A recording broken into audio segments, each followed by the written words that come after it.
In the workplace, the way you say it matters just as much as what you say. Wait, so I've been saying that wrong this whole time? Exactly what happened to me on my first day. That's exactly why we made this show. I need to ask my manager for one more week on the Vantage project, due next Friday. So what's stopping you? The real reason: 2 people left the team last month. We're just short on people. That's it. That's the whole reason. So why not just say that? Because it sounds like an excuse. Like I'm blaming other people for my own late work. So what did you plan to say instead? For a while, nothing real. Just, sorry, we need a bit more time, I'll try my best. No real date, no real plan. That's not asking for more time. That's just saying sorry and hoping. Today, how to ask for more time and still sound like someone people trust.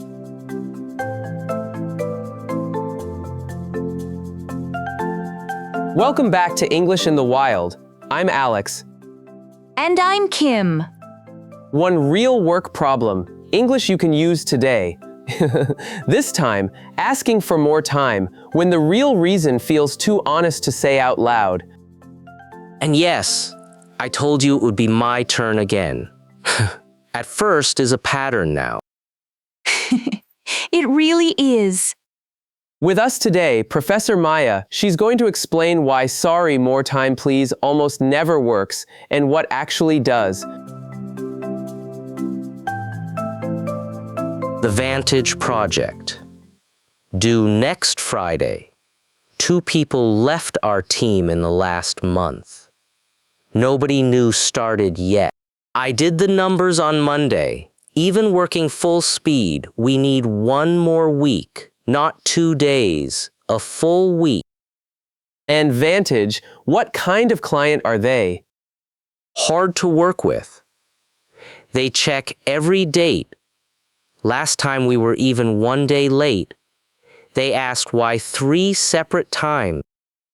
So this isn't a client you can just quietly go a little late with. Not even a little. If I go late without saying anything first, it gets worse fast. So what was your plan at the start of the week? Say sorry to my manager.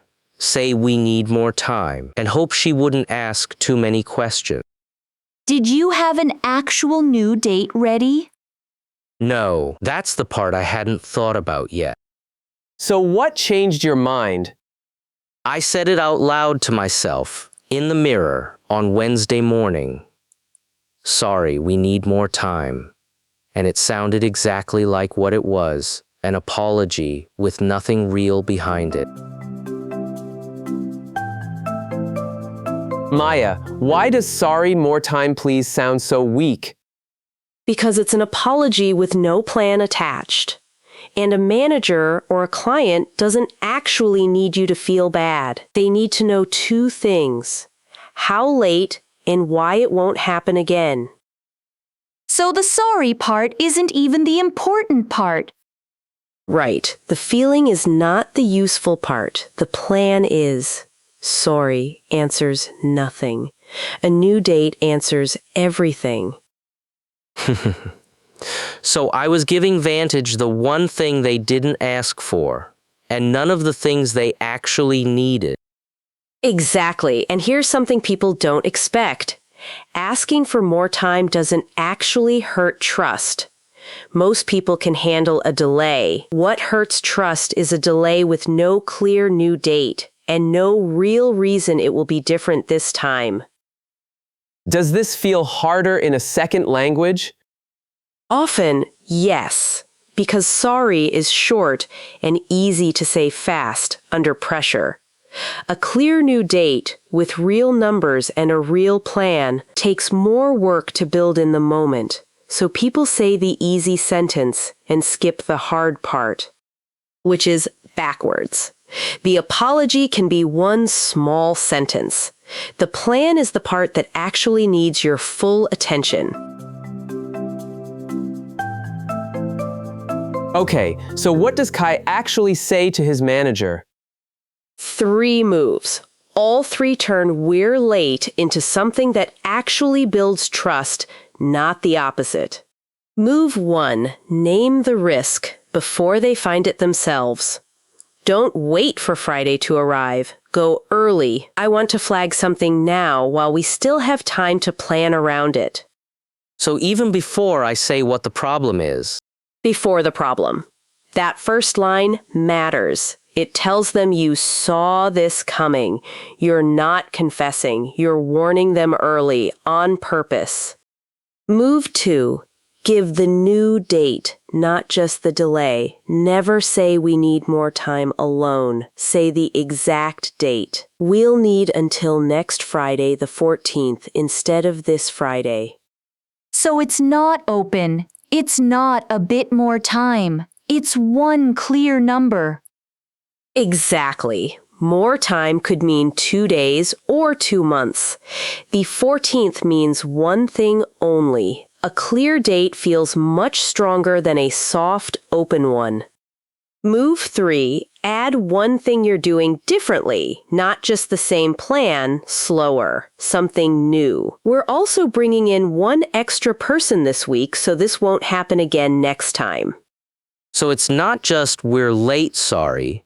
It's we're late, here's the new date, and here's what's changing. All 3 together. That's what makes people trust a late project is still going okay. Name the risk early, give the new date, add one real change. And all 3 do one thing. They turn sorry into a real plan someone can actually trust. Kai, what would you have said if you hadn't stopped yourself on Wednesday? Exactly what I said in the mirror. Sorry, we need a bit more time. I'll do my best. No date, no real plan, just a soft, worried voice. And that's the trap. We could call it the vague apology stop, saying sorry using soft, unclear words and hoping that's enough on its own. A sorry with no new date isn't a plan, it's just worry wearing nice words. This actually feels close to something we talked about before, doesn't it? On a different show, the one where I almost said sorry first, about the wrong number. It's the same family, yes. Back then, the mistake was saying sorry before the fix. This time, it's saying sorry instead of a plan. Same soft habit, 2 different moments. So it's not that sorry is wrong. It's that sorry alone, with nothing else, is never actually the answer. Every time, sorry can open the sentence. It just can't be the whole sentence. Okay, but here's my real worry. If I go to my manager early, like days before the deadline, doesn't that make it look like I already gave up? Like I'm not even trying to make Friday work? That's fair. Going early could feel like you're quitting before you even tried. Here's the actual difference. Going early with a full plan doesn't say I gave up. It says I saw this early and I already have an answer ready. Those read very differently. The version that actually looks bad is going quiet until Thursday night, hoping something changes, and then saying it at the last minute with no plan at all. That's the one that looks like giving up. So going early isn't quitting. It's the opposite. It shows I already found the problem before anyone else did. Exactly right. And there's a second reason early is better. Your manager might actually be able to help. Move a smaller task, bring someone in. None of that is even possible if she only hears about it on Thursday night. So waiting doesn't protect you. It just removes any chance of real help. That's the real cost of waiting every time. Let's practice. Kim, You're Kai. You just found out you need one more week, and it's still early, Monday. I want to flag something now while we still have time to plan around it. We'll need until next Friday, the 14th, instead of this Friday. Good. Early warning, clear new date, no soft, empty apology anywhere. Wait. Maya, what if my manager asks right away why? What actually happened? Do I explain the whole team problem? Great edge case. Keep it short and plain, not a long story. We lost 2 people last month and we haven't replaced them yet. That's the real reason. 1 sentence, not 5. So the real reason is fine to say. It just needs to be short and said plainly, not hidden behind words. Exactly. Now, delivery. Say the new date part clearly, like you're stating a fact, not asking for a favor. Natural speed, we'll need until next Friday, the 14th, instead of this Friday. Slowly. We'll need until next Friday, the 14th, instead of this Friday. We'll need until next Friday, the 14th, instead of this Friday. Good. Keep the 14th completely clear and flat. That's the one number they actually need to remember. We'll need until next Friday, the 14th, instead of this Friday. There it is! Kai, the extra move, the one thing that's changing. We're also bringing in 1 extra person this week, so this won't happen again. We're also bringing in 1 extra person this week, so this won't happen again. Good. Say won't happen again with real confidence. That line is what turns worry into trust. We're also bringing in 1 extra person this week, so this won't happen again. Perfect. If you remember nothing else, don't just ask for time. Bring a date. Kai, what actually happened when you told your manager on Monday? She listened, asked 1 question. Is the 14th sure, or could it move again? I said sure. She said okay. I'll tell Vantage today before they even ask. She told the client herself? That same afternoon, Vantage reply came back fast. Thanks for the early notice. The 14th works fine. No hard questions? Nobody said no? None.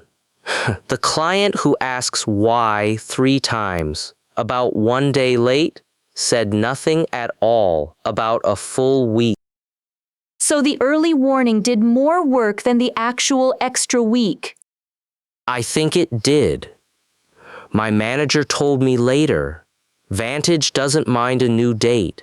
They mind finding out too late with no plan attached. And that's the real point of today. Kai didn't get 1 extra week because he asked nicely. He got it because he brought a plan early enough for someone to actually use it.